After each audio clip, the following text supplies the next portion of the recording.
Africa. Je me demande quel est le rôle de l'intuition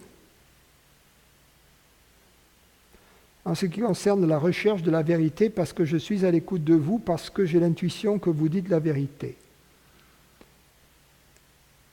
Être de l'autre côté, vous utilisez le mot croyance dans le sentiment de connaître quelque chose sans avoir eu l'expérience. Pouvez-vous faire la différence entre l'intuition et la croyance ?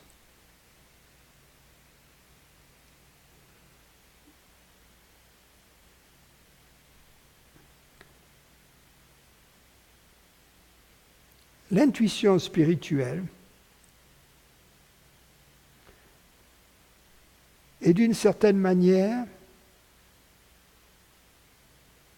la trace que laisse dans le mental l'expérience du soi.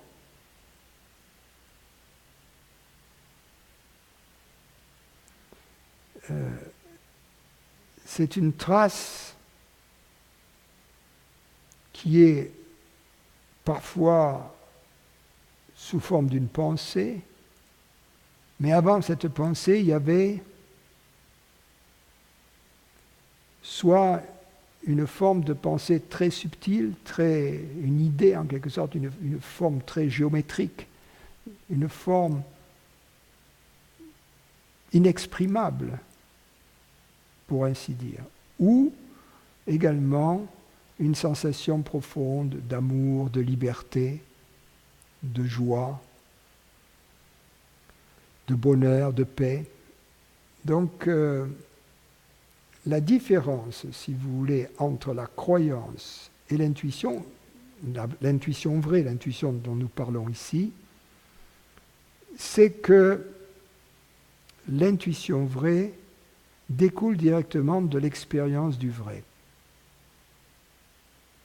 Alors que la croyance vient d'un concept que nous avons adopté. Elle est donc morte, puisqu'elle ne vient pas, elle n'a pas de contenu expérimental, elle ne vient pas d'une expérience. L'intuition spirituelle a une base expérimentale, mais une base expérimentale qui échappe au mental, puisque le mental n'a pas accès à la conscience qui le perçoit. La base expérimentale de l'intuition est l'expérience de la conscience. La conscience, seule la conscience peut expérimenter la conscience. Seule la conscience connaît la conscience. Seul le soi connaît le soi. Le mental est connu par le soi, mais le mental ne connaît pas le soi.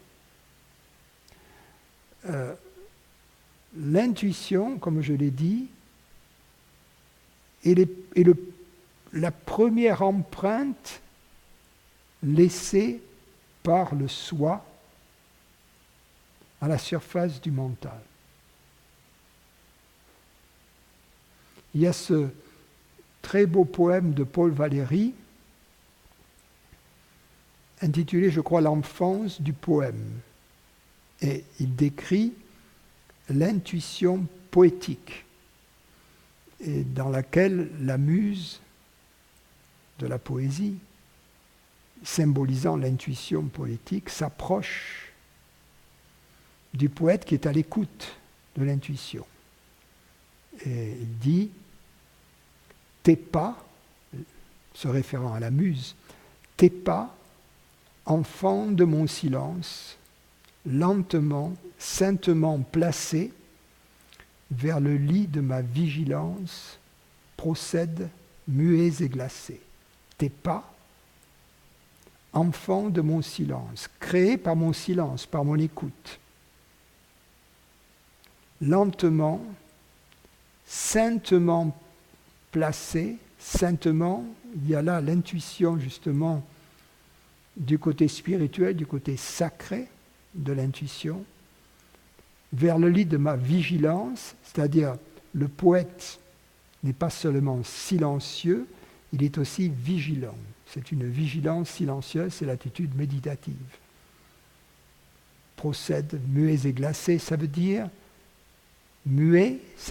qu'on ne peut pas les décrire. Ils sont sans parole. L'intuition dans son